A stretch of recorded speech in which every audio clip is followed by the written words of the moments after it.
What's up, Vetters? Patrick here with Vetted. It seems that the witness list has been released for the September 9th UFO hearing. So we're going to go over that, who the witnesses are, what is their story, what might they be testifying about, and all of that. But before we get into that, there was a little bit of drama yesterday concerning the hearing because Dr. Eric Davis had initially put out on Facebook that the hearing was being postponed because they couldn't find witnesses to testify. Then that starts spreading around on Twitter, and next thing you know, Representative Anna Paulina Luna comes out and says, that's not true. People are spreading, misinformation, and the hearing is still happening, right?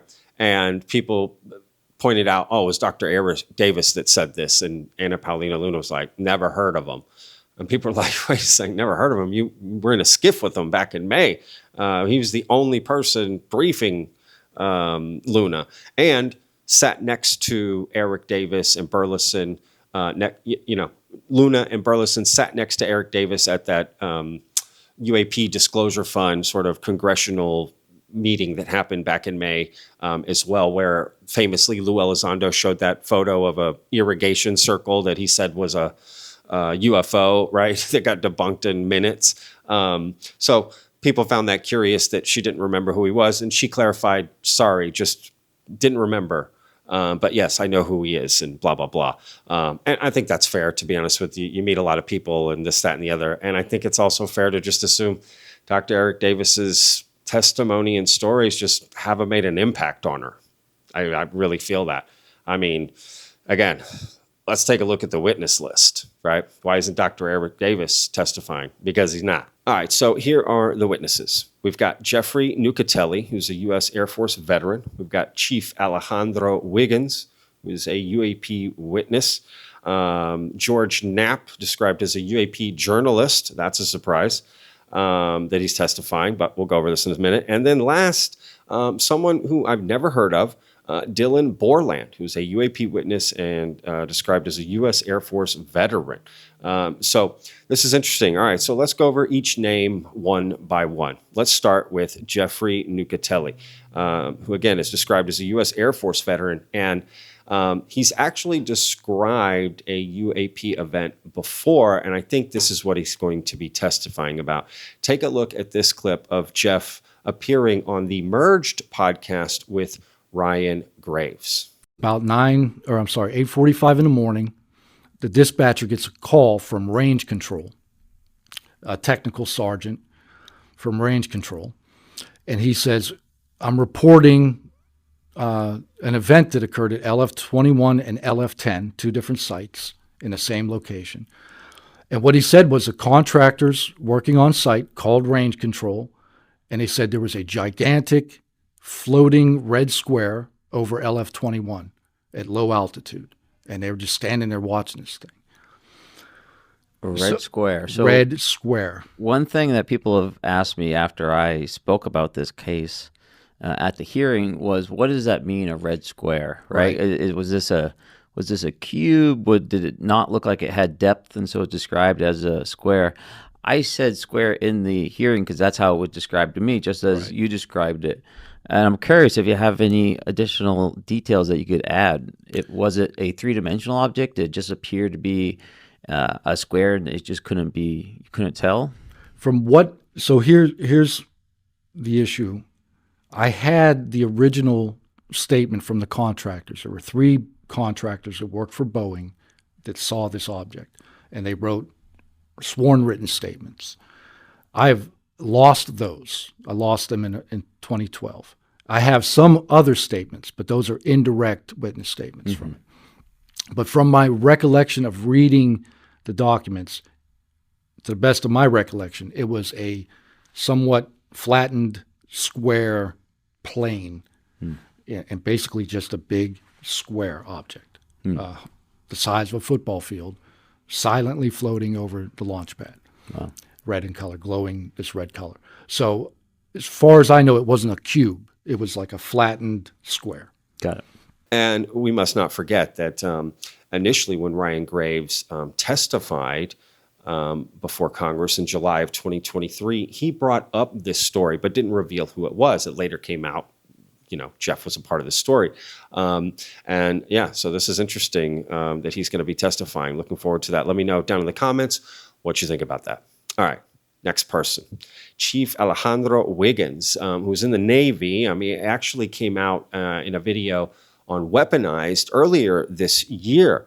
He was aboard the USS Jackson. This event happened not too long ago, in fact, and he described seeing, these orbs. And, here's a short clip to kind of help explain his story. From our 8 News Now investigators, dramatic UFO footage recorded aboard a U.S. warship off the coast of Southern California is making waves. As we first reported last week, Navy sailors recorded video of 2 tic-tac-shaped objects near their ship.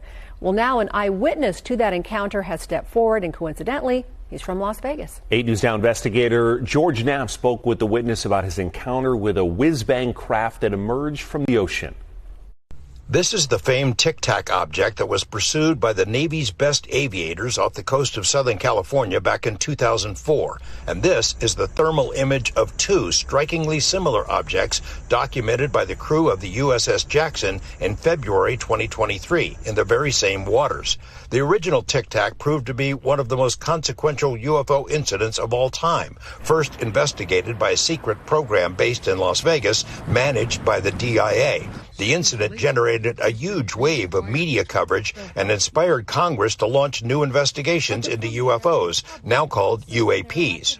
I feel obligated to show moral leadership on this issue of UAP disclosure by validating the credibility of the courageous men and women who have come out as witnesses and whistleblowers to expose the truth. In the most recent congressional hearing into the UAP mystery, retired Rear Admiral Dr. Tim Gallaudet encouraged witnesses to step forward, and now one of them has. I am Operations Specialist Senior Chief Alexandra Wiggins.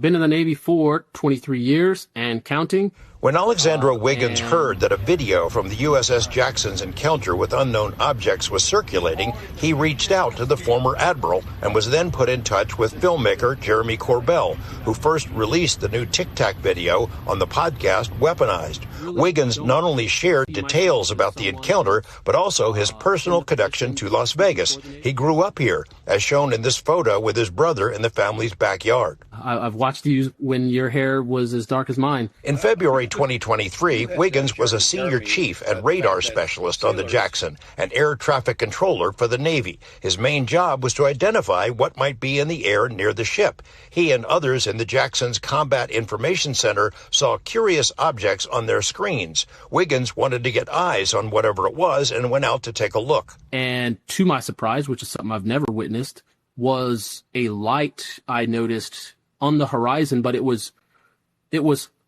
looked as if it were surfacing out of the water. He says he jammed back to the combat center and took a closer look on the Sapphire system, which is a thermal sensor, not a camera. The sensor detected not just 1, but 2 tic-tac-shaped objects. Neither showed any hint of an exhaust system or any known propulsion system. We only saw the one, and then we see the second one. It was only when we zoom out we realize, holy crap, there's 2 more out here, a total of 4. And all of a sudden, you just see all 4 of them take off to the northeast all at the same time, just out of nowhere. And if I had to talk speed, it would say like maybe 2 steps behind instantaneous. And as far as I can remember, Chief Alejandro Wiggins is still active in the Navy. So that's kind of interesting, right? All right, let's move to the next name. George Knapp. George mother effing Knapp. So a lot of people, I think, at first glance will be like, oh my God, why is George Knapp testifying as a journalist? But look, let's be clear. Just like when Schellenberger testified at the last hearing back in November of 2024, a lot of journalists testify before Congress. This is a very common thing, in fact. They got sources, stories, right? All these things they can testify about. So I actually, look forward to hearing George testify. He's been part of the UFO community for such a long time, right? So again, I know we ideally want firsthand witnesses who have touched craft, touched bodies, all of that. I'm with you. I that's what I want to at these hearings. But, we're not getting that, right? So who are we getting? We're getting someone like George Knapp. I think he's going to be a great witness. I'm curious to see what exactly he talks about. I think it's going to be more along the lines of just how long this has been going on, because George has been covering this since, the 80s, the mid 80s, famously brought out Bob Lazar's story, which brought to the world Area 51 and everything that came with that. Will they ask him about Bob Lazar? Right? Maybe the stuff from all the Russian stories that George has talked about. And, I was in an X space earlier this morning and someone brought up a really good point. Shout out Jess, that, George may be bringing up the fact that other countries have these reverse engineering programs going on, right? And crash retrieval programs. So it'll be interesting to have George there. And I also heard, Chupacabra from X also made a prediction that George is going to try to clear the record on the Immaculate Constellation documents, that it was Jeremy Corbell who brought them to the floor, not Michael Schellenberger. How, that was some of the drama from the last hearing, right? So interesting. So let me know what you think down in the comments about George Knapp testifying. Now, let's move to this last name, someone I'm actually unfamiliar with and have never heard of. And most people haven't. I checked around. Nobody's heard of this guy before. So this will be interesting to hear his story. And again, Dylan Borland is described as a UAP witness, all right, Air Force veteran. And that's interesting, right? It almost seems like maybe a last minute addition, potentially. I don't know, all right? But be curious to see what exactly he is going to testify about. Now, it says veteran, meaning he's out of the force, right? So, be curious. Very interesting to hear what his testimony is. This is the only picture that's circulating around about him. He's the guy here in the glasses. We'll have to wait and see. All right, veterans, let me know down in the comments what you think about these witnesses. Again, September 9th, next Tuesday, right, coming up, less than a week. And I'll be live streaming the hearing. I'm not going to the hearing. Plenty of people are going, so we'll have all that kind of stuff there. But I'll be live streaming the hearing for everybody, just like I do every hearing. So please join me on Bedded to watch, the hearing live. And it will be just kind of interesting. What's going to happen from this? What movement is this going to make, right? And will there be any, I don't know, extra things happening there, some other drama or something. I don't know. This will be very interesting. So I look forward to the hearing and, we'll have to wait till next Tuesday. And don't forget, typically they release the opening statements of the witnesses before the hearings. It's either the day before or a couple days before, maybe 3 days before. I don't know. So I kind of expect maybe Monday, these witness testimony, the opening statements will go out for them. So we might know a little bit more, especially about Dylan. Very much looking forward to it. And I know there was some disappointments I'm sure there was, a lot of people who wanted certain people to testify. So let me know down in the comments who you wish would have been testifying at this hearing, right? That you're disappointed you don't see the names. Matthew Brown, for instance, right? Many people thought he was going to testify. Where's Dr. Eric Davis, right? Where's, James Lukatsky, Jay Stratton, right? I put a whole video together explaining why Jay Stratton should be the number one witness based on the sandbox they laid out. They described Jay as the number one UFO investigator, number one guy, the longest running, highest official to cover the UAP topic to come out or some, all this stuff, whatever. I'll put a link down below so you can watch it. But it's just very interesting. Some of these people don't testify, but they go on documentaries, they go on podcasts, they write books, they go on cruises, tell their whole story, but they won't go before Congress under oath. And the whole idea of, well, there's not enough protections for me. But there's protections for you to be on a cruise or a documentary or a podcast or write a book. That doesn't add up, right? Now, where are the Skywatcher guys? Why are they not testifying, right? What's going on? I don't know.